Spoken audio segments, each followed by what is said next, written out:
Pierre-Henri, merci d'être avec nous, directeur général de l'association France Terre d'Asile. L'immigration choisie, Sarkozy en avait rêvé. Macron est sur le point de le concrétiser. Est-ce que c'est ça la solution pour réguler le flux migratoire en France? Écoutez, il y a loin de la coupe aux lèvres. D'abord parce que ces mesures devront passer devant le Parlement et devront être validées à l'automne prochain, c'est-à-dire en 2020. Et je vois mal à ce moment-là, à un peu moins de 2 ans de l'élection présidentielle, émerger des quotas sur des professions en tension, telles que par exemple cuisinier, ouvrier du bâtiment, ouvrier de propreté, alors même que nous avons sur le territoire plus de 2 600 000 chômeurs, 150 000 réfugiés statutaires à intégrer. Je crains que ça ne soit pas facile et que, en réalité, en jetant le terme quota au milieu d'une politique publique migratoire, on alimente tout simplement les polémiques sans véritable efficacité. Je vous rappelle que l'immigration économique aujourd'hui, c'est 33 000 personnes. Et les entreprises cherchent à faire venir des gens à haute valeur qualifiée. Donc pour vous, ce sont des mesures à visée électoraliste pour Emmanuel Macron? C'est un pari risqué?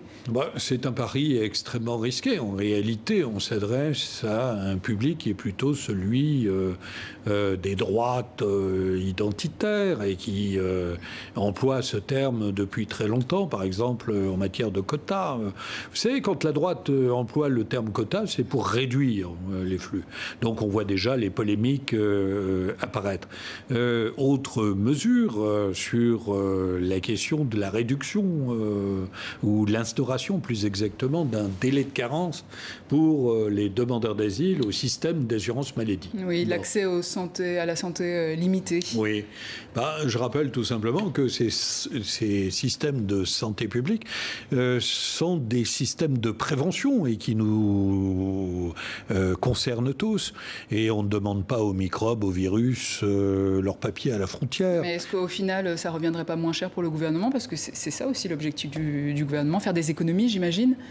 Écoutez, il y a un rapport de l'IGAS qui est sorti hier soir, qui nous dit très clairement que toucher au panier de soins, par exemple pour l'aide médicale d'État, serait de très peu d'efficacité. Mais c'est très compréhensible. Écoutez, moi, je ne sais pas faire la différence a priori entre, par exemple, quelqu'un qui a une bronchite et une pneumonie. Sauf que dans un cas comme c'est mortel, la pneumonie, dans l'autre, ça peut être très bénin. S'il faut attendre 3 mois pour se soigner et avoir un diagnostic, c'est quand même très préoccupant. Et je peux vous multiplier les exemples comme ça. Le Premier ministre parle de récupérer la souveraineté de la France sur les politiques migratoires. Très bien, c'est louable. Mais moi, je lui dis, à partir de ce moment-là, il faut plutôt agir sur les dispositifs de première entrée, faire en sorte qu'on ait une politique digne, de dignité. Les campements de rue, les squats alimentent le rejet et la méfiance de nos compatriotes à l'égard des politiques publiques qui sont menées. Et je crois que nous n'avons surtout pas besoin aujourd'hui d'éléments polémiques, d'éléments qui fracturent. Le terme de quota, je vous assure, pendant 1 an, ça va alimenter les polémiques dans ce pays. Or, on a besoin de consensus. Et au sein même du gouvernement, on l'a vu dans le sujet qui vient de passer. Le gouvernement français qui annonce viser 500 000 étudiants étrangers d'ici à 2027. Pourquoi s'en prendre aux étudiants ? Non, là, c'est pas s'en prendre aux étudiants, parce que aujourd'hui, vous avez 90 000 étudiants qui rentrent chaque année de manière régulière sur notre territoire. Et tout le monde veut des étudiants internationaux. C'est un marché. Nous sommes en 4e ou 5e position.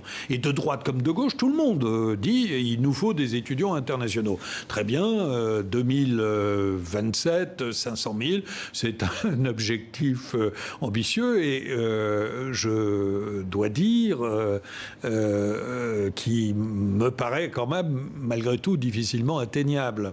Ensuite, il faut voir les conditions d'entrée sur le territoire. Puis le vrai sujet, c'est pas simplement de rentrer sur le territoire, c'est de sortir du territoire. Et donc, ça pose aussi la question de la relation avec les pays d'origine. C'est pas des questions simples.